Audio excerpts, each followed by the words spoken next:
Salam alaikum Zoul, bonsoir. Rétro info de la semaine donc, et pour en parler, Saïd Aïssa, journaliste, chroniqueur et poète depuis Alger. Alors, je le vois en tenue d'Alaït, à Beni Mzab, et ça nous fait tellement plaisir. Saïd Aïssa, merci d'avoir accepté notre invitation. Bonsoir Monsieur Nour. Bonsoir à vos invités et merci de m'avoir invité. Oui, effectivement, je suis habillé en tenue traditionnelle et j'ai dit à votre collaborateur que c'était un clin d'œil pour vous et je l'ai fait un peu pour vous et pour vous rendre cette belle invitation le deuxième jour de l'Aïd. Et ça me fait tellement plaisir, ça me fait tellement plaisir. Permettez-moi de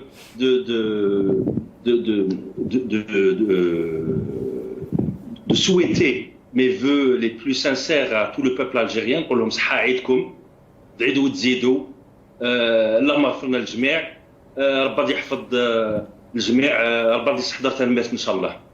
Amin, amin. Alors, Aïssa Saïd, nous allons commencer par parler de l'Aïd, justement, l'Aïd très morose. La plupart des Algériens, une grande majorité des Algériens n'ont pas sacrifié au rituel. C'est un climat vraiment de tristesse, beaucoup de victimes, des gens malades, des gens livrés à eux-mêmes qui n'ont même pas les moyens de se nourrir normalement, un pouvoir qui les a quasiment abandonnés à leur propre sort. Saïd Aïssa. Effectivement, vous venez de dresser un tableau, je dirais pas noirâtre, mais bien triste. Moi qui ai l'habitude de passer l'Aïd quand je le peux parmi les miens, à Gardaïa, dans la vallée du Mzab. Et on sait que cette région, comme toutes les régions d'Algérie, sont attachées à ce rituel. Et cette année, malheureusement, à cause du Covid-19, nous avons vécu un Aïd très spécial qui nous fait mal au cœur. Nous avons le cœur serré et nous devons aussi penser à toutes les familles qui ont perdu à cause de ce virus un être cher. Ils ont tout mon soutien. Que dire de plus? La situation économique du pays n'aide pas les gens. J'ai autour de moi beaucoup de cris, beaucoup de gens qui tirent des sonnettes d'alarme, beaucoup de cris de gens qui ne peuvent pas malheureusement joindre les deux bouts. Mais Tebboune nous dit dans la récente interview qu'il a accordée tout récemment que l'État était disposé à aider tout le monde, et que c'était juste la bureaucratie qui ne l'avait pas permis. Il a même fait les gros yeux menaçant de sévir contre cette prétendue bureaucratie qui n'est pas à la hauteur, nous dit-il, de la volonté de l'État. Tebboune, malheureusement, le président Tebboune, malheureusement, jette la pierre, la pierre à ses subalternes, à cette bureaucratie que le pouvoir lui-même nourrit depuis 1962. Donc nous sortir que c'est à cause de cette bureaucratie que l'Algérien ne peut pas avoir son dû. C'est un peu risible et un peu facile. Mais je dirais aussi qu'elle aide.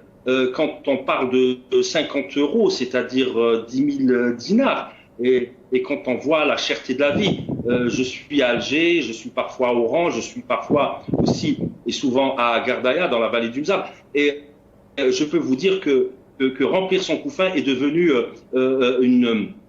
une chose difficile et une acrobatie où on pourrait se fatiguer et même psychologiquement. Il n'y a pas que le Covid qui nous use physiquement, qui use ces gens-là aux petites bourses physiquement, mais il y a aussi les bourses, les petites bourses. Et nous allons en parler. Nous allons en parler, Aïssa. J'aimerais que nous parlions d'un sujet très intéressant, très important et très grave. C'est la revue à la baisse des véritables chiffres des gens qui décèdent des suites du corona.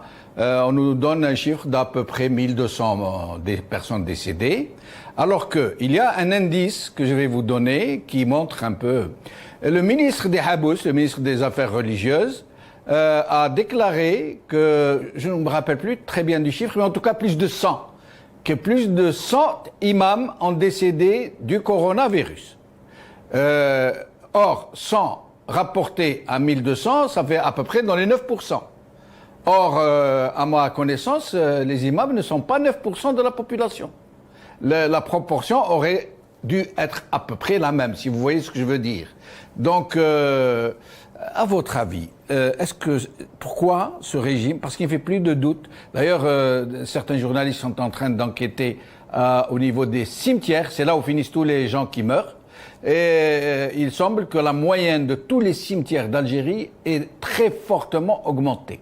Et ils ont remarqué qu'elle n'a pas augmenté au même pourcentage que celui délivré par l'administration. Donc il y a anguille sous roche. Alors, à votre avis, pourquoi ce régime est-il en train de minimiser les chiffres, les décès notamment, alors qu'il aurait dû faire le contraire pour alerter la population, pour lui faire peur, si je peux dire, pour l'inciter à plus de vigilance? Saïd Aïssa. Moi, je pense que le pouvoir essaye de montrer à la population. Saïd, excusez-moi. On vient de me communiquer le chiffre. C'est 166 imams atteints et il n'y a que 15 morts. Donc je viens de commettre une gaffe. Allez-y, je vous laisse poursuivre. D'accord. Oui. Non, je disais tout à l'heure, l'intervenant, votre invité parlait de communication et ne pas communiquer, c'est en même temps communiquer. Il a tout à fait raison dans son raisonnement général. Je dirais que le pouvoir actuellement essaye de montrer, si vous remarquez très très bien, le chiffre et mettre l'accent sur le chiffre, le nombre plutôt, de gens qui guérissent. C'est pour dire d'abord que nous avons, pour montrer à la population, aux gens, à l'opinion nationale, que nous avons de bons médecins, nous avons de bons hôpitaux, de bons praticiens et que la situation est sous contrôle. Gonfler les chiffres des morts voudrait dire aussi que l'État ne fait pas suffisamment afin de prévenir. La prévention est inexistante. Ce n'est pas dans son intérêt de gonfler ces chiffres ou de dire tout simplement la vérité. Je n'en sais rien. Mais ce que je sais, c'est que beaucoup de vidéos qui ont été tournées dans certains hôpitaux montrent que il y a 50 à 100 cercueils par jour et ils en demandent encore. Donc, ces chiffres-là sont, je ne pourrais pas dire qu'ils sont faux, mais qu'ils ne sont pas totalement justes. Et c'est l'incapacité, cette non-transparence qui met le doute dans l'esprit des citoyens. Si nous avons eu un pouvoir transparent avec des points de presse du ministre de la santé hebdomadaire, avec aussi faire participer toute la presse nationale et ne pas la réprimer, etc., il y aurait plus de fluidité dans la circulation de l'information et on aurait moins de doutes sur cette question-là. Nous allons passer à un autre sujet absolument incroyable, celui-là, les harragas. Il y a eu une harga Blitzkrieg, comme ils disent les Allemands, une sorte de guerre éclair. Les Espagnols, en tout cas les harragas qui ont été interceptés, sont du nombre de 418. Mais une avocate espagnole qui traite de ces questions et qui suit de très près la traite des êtres humains en Espagne, parle de plus de 1000 morts. Elle précise de 1000 harragas. Elle précise que le chiffre de 418 est celui qui concerne les harragas qui ont été interceptés. Mais beaucoup sont passés à travers les mailles du filet. Alors, on ne s'explique pas comment autant de gens ont-ils pu traverser toutes les eaux territoriales qui sont de 22 kilomètres sans avoir été interceptés par les gardes-côtes, qui disposent pourtant de moyens faramineux, des moyens de détection très sophistiqués et qui n'ont pas attrapé un seul harrak. Alors, Saïd Aïssa. Avant de répondre à votre question, je vous dirais tout simplement que j'ai suivi avec grand intérêt votre émission de la semaine dernière quand vous avez abordé le sujet et vous avez eu un journaliste ou un invité, je ne sais pas quelle était sa fonction, son métier, pardon, qui avait passé son service militaire comme officier de réserve à la marine. Absolument. Eh bien, moi je peux vous dire aussi également, j'ai passé mon service militaire à la Marine nationale, plus précisément à Mars el-Kébir. J'étais le secrétaire du chef d'état-major de la façade maritime ouest. Donc, je reviens au début des années 90, alors que l'Algérie était à feu à sang, la décennie rouge avait commencé, les partis d'opposition français, extrémistes français, prédisaient un nombre incalculable de boat people qui allaient se déverser sur les côtes européennes. Rien n'en était. Et aujourd'hui, en 2020, on remarque que l'Algérie exporte, je dirais entre guillemets avec fierté, ses harragas. Pourquoi je dis ça? Parce que je reviens et je suis en total accord avec votre invité de la semaine dernière qui disait que nous avions une marine nationale, des officiers de la marine nationale très très compétents. Et je peux en témoigner parce que même dans un régime tel que le régime algérien, on ne peut pas traverser une frontière maritime parce que vous êtes encore, quand vous démarrez de la côte, vous êtes encore à quelques centaines de kilomètres dans les eaux nationales. Donc, je ne pense pas que on puisse partir en grand nombre et par journée ensoleillée avec une mer très très calme et arriver à bon port sans être intercepté par notre marine nationale. Et donc, à votre avis, qu'est-ce qui s'est passé alors? Donc, en diplomatie, j'arrive à ma conclusion, en diplomatie, il y a ce qu'on appelle des déclarations faites pour la population, la populace, et il y a en contrepartie des déclarations qui ne sont pas audibles, qui sont faites à l'Europe.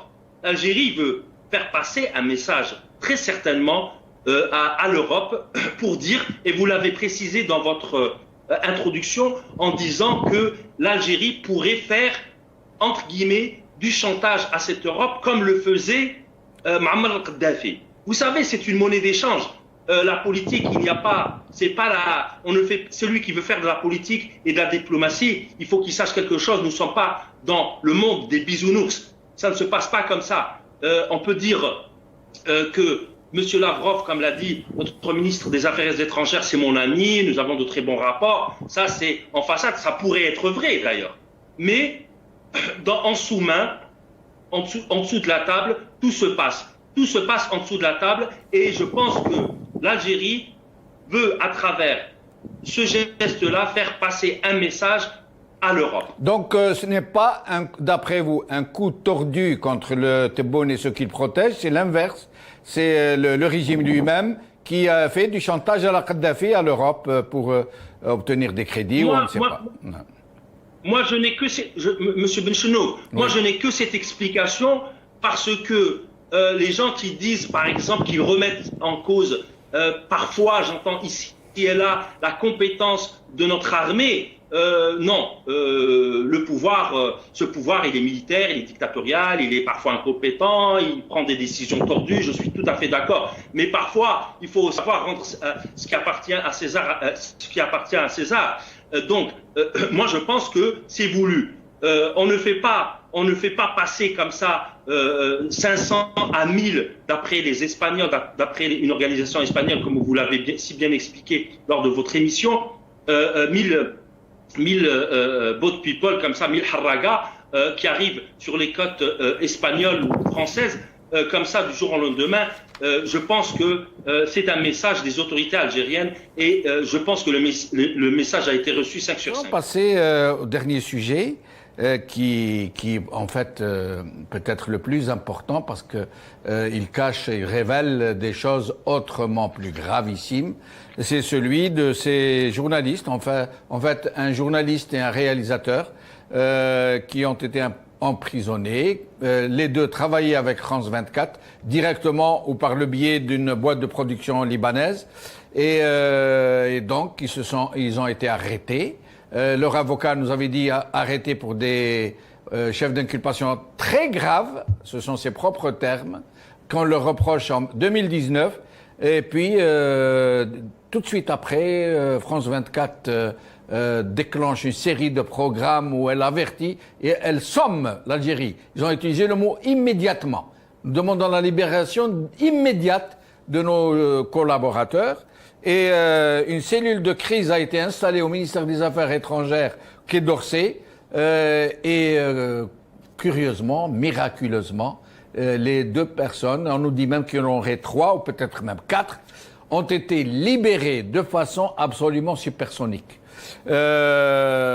Saïd Aïssa, sur cette affaire. Avant de vous répondre sur cette affaire de journalistes qui ont été mis sous mandat de dépôt puis relâchés, etc., je me permets de prendre 1 minute pour... Mais très vite, vous savez, très vite, parce qu'il ne reste plus beaucoup de temps, il faut que nous fassions... Voilà, allez-y. Je veux juste dire parce que on dit beaucoup de choses. On a dit beaucoup de choses sur ces haragas, etc., etc. Et on veut prouver le contraire, que ça soit pas une action maîtrisée de l'Algérie, mais en vérité dire que il y a des passeurs à la frontière avec le Maroc, etc. Mais tout ça, ça se sait. Si nous, les personnes lambda le savent, et les journalistes le savent, l'armée aussi le sait. Mais c'est un jeu, c'est comme ça. C'est un échappatoire. Et quand on ferme une frontière, il ne faut pas qu'elle soit complètement fermée. Il faut laisser respirer, etc. On parle aussi du Sahel. J'ai eu le plaisir de vivre au Niger pendant 4 ans. Donc la situation du Sahel, je la connais très très bien, je la maîtrise très très très bien, et je peux même vous parler des traités qui ont été signés pour la délimitation des frontières entre l'Algérie et le Niger. Je suis contre ce pouvoir, mais je ne peux pas en même temps laisser dire des énormités et faire passer Kadhafi comme pour un illuminé et notre armée nationale pour de petits militaires qui ont cousu leur grade, comme disait le général de Gaulle. Je vais vous parler maintenant des 2 journalistes. Avant de vous en parler, je vais vous citer une déclaration de maître Wichabrti qui a dit « Dakhalou bi mahzala wa kharajou bi mahzala, nahnu dahibuna ila al-hawiya ». Ils sont rentrés par une dramaturgie, je ne sais pas comment le traduire, et ils sont sortis et notre pays se dirige vers l'abîme et le précipice. Cette affaire-là, si elle démontre quelque chose, elle démontre réellement la déliquescence. Et là, je suis d'accord. Dans ce dossier précis de la presse, il y a une cacophonie incroyable. On ne sait pas, c'est-à-dire gérer cette presse-là est devenu un cauchemar pour les autorités judiciaires. Mais alors, à votre avis, est-ce que c'est un coup tordu d'un clan contre Tebboune pour le mettre dans une situation difficile, ou de toutes les façons, quelle que soit la décision qu'il prendrait, elle serait mauvaise, ou est-ce juste l'initiative de juge d'instruction qui a décidé de les incarcérer sans tenir compte de l'aspect politique? Non, je pense que non. Moi, je suis contre l'idée qui tend à dire que il y a plusieurs décisions qui sont prises ici et là. Il n'y a pas. Non. En Algérie, nous sommes encore, même si je suis contre ce pouvoir, nous sommes quand même un État. Nous ne sommes pas même s'il y a beaucoup de choses à dire, tout ne fonctionne pas bien. Mais je peux rester et réciter jusqu'à demain matin. Mais nous ne sommes pas la Libye. Je suis désolé. Il y a des prises de décision. Sur cette affaire-là, il y a eu une décision qui a été prise de mettre ce ces deux journalistes sous mandat de dépôt, mais sur des affaires antécédentes, quand ils se sont rendus compte qu'il y a eu des pressions plus fortes, je dirais, que les précédentes pressions sur d'autres journalistes, suivez mon regard, qui ont été emprisonnés, ils ont fait marche arrière, je pense qu'ils ont fait marche arrière, et ils ont lâché du lest. Et je me permets de vous interrompre, pardon. Aïssa, merci beaucoup. Merci beaucoup. Merci à vous, chers amis, de nous avoir suivis. Bqa ala khair. Salama.